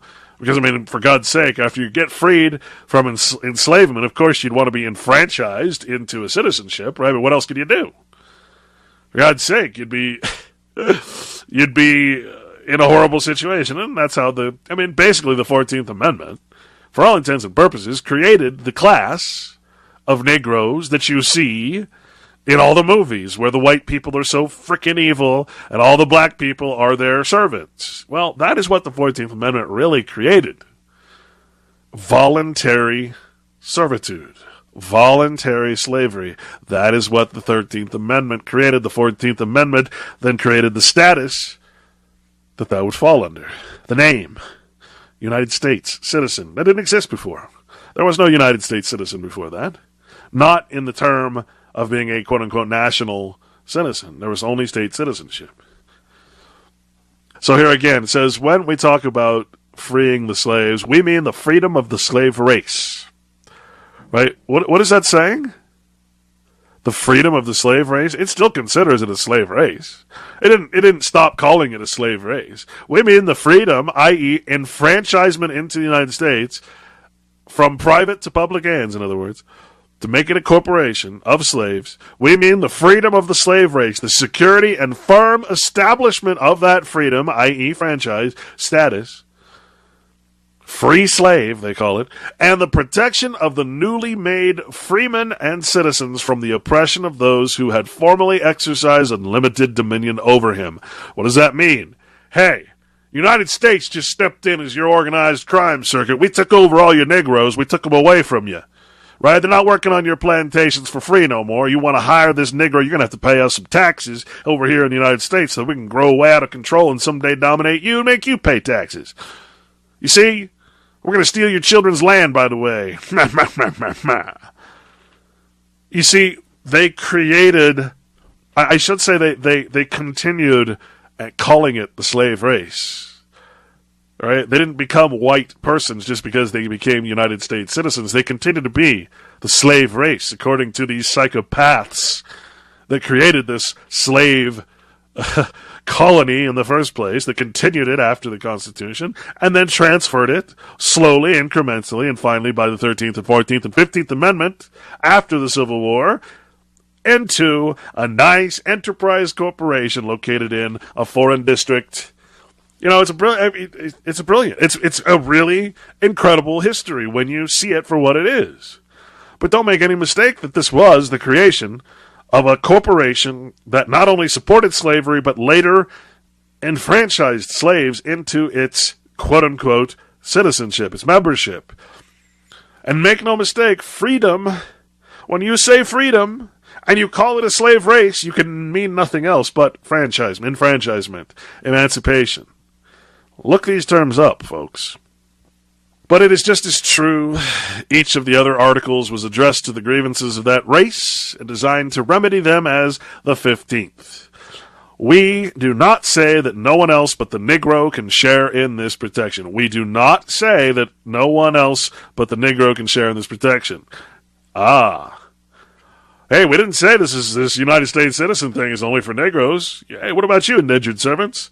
What about you over there who are getting harassed by the landowners of your state? What about you who aren't getting fair wages? Come one and all, the Goyim, the Borg, the bourgeoisie, come to the United States. Sign your name, even though you're completely illiterate. Just put an X, that's all we need.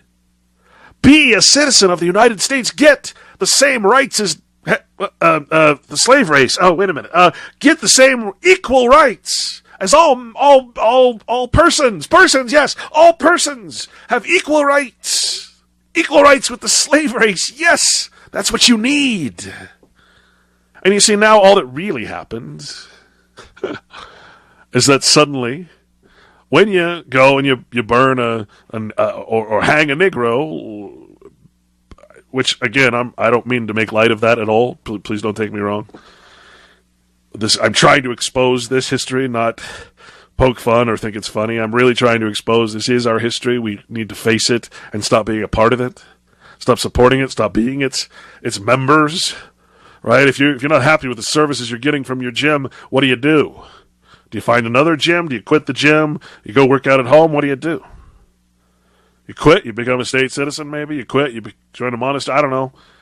I'm not trying to make light of this, I'm trying to tell you this is the truth of the situation. In a metaphoric way, basically all this meant is that you can no longer hang a Negro and use the word Negro as an excuse because it's now property of the United States, a slave, essentially, of the United States.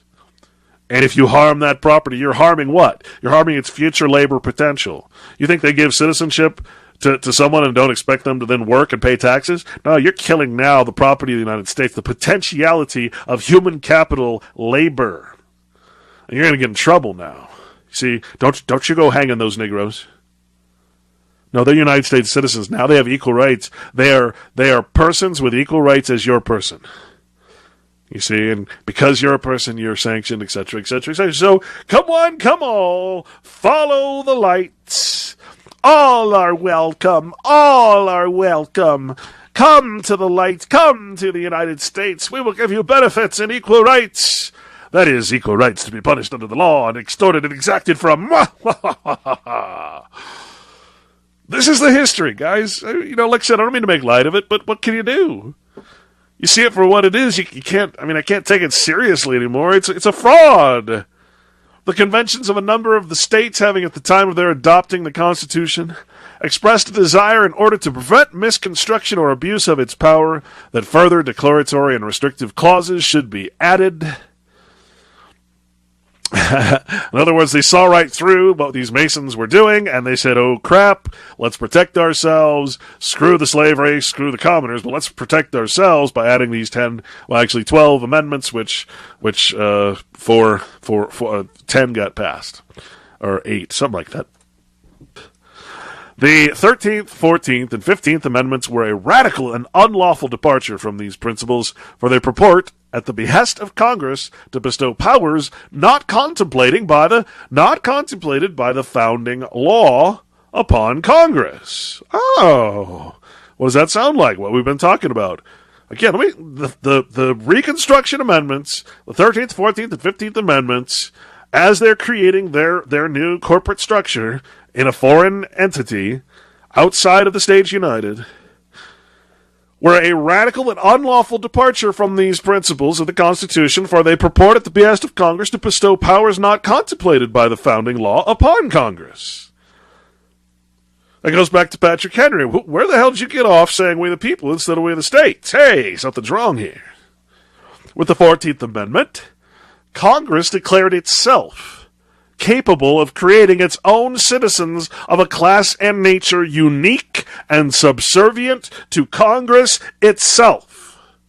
These amendments pertained solely to the non-white races and other artificial statutory quote-unquote persons who were and are subjects of the United States and not a part of the sovereignty.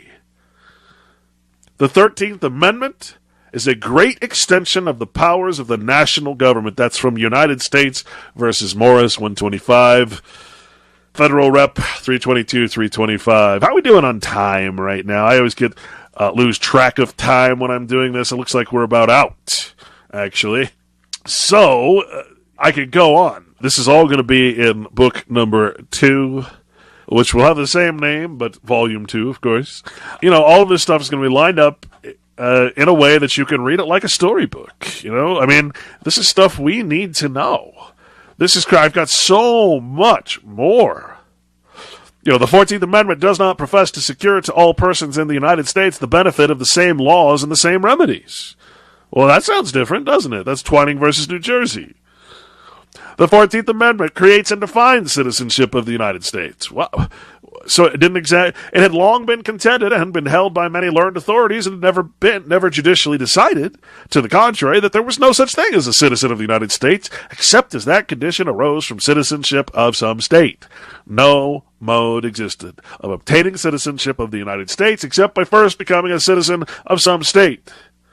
Most important to know is that last one that said Congress created its own class of subjects to be under it. Okay, that is not at all anything to do with the Constitution. This is a foreign corporation that we're being held under in a pirate cove that has stolen all of our lands on behalf of, quote-unquote, the frickin' people. This is your true history. You think you're going to change anything by voting? You think you're going to change anything Why don't you look up and see who the private people in your state is? Why don't you look for these people and say, why are you allowing this shit to happen to your frickin' country, your state, your nation, and to us? Why are you not protecting us? You're the landholders. You're the ones that have the power. How many movies have you seen where there's one landholder, one corporation owner that controls the whole city? You think that's just a idea of Hollywood? No, that's the typical city. Every city is on private, well, I won't say everyone, but most cities are sitting on someone's private land. They don't lord over the city. The state does, but they do have the title. The state always carries the title because the state is the sovereign or quasi-sovereign, etc., and sovereign over the private people on the private lands, etc., etc., etc. So, anyway, folks, I don't care. I won't apologize if I've offended you today, because, again, I don't apologize for telling the truth. I don't apologize for reading Congressional Record. I don't apologize for ever causing someone uncomfortableness or political incorrectness syndrome because I'm speaking the truth. Like I said, there's plenty of other places to go besides UCY TV for that. This has been Red Pill Sunday School, Sunday edition for this terrorist day of November 4th. If there wasn't an EMP, then I hope you enjoyed this broadcast. Keep it real as Jesus tried to teach. Peace out.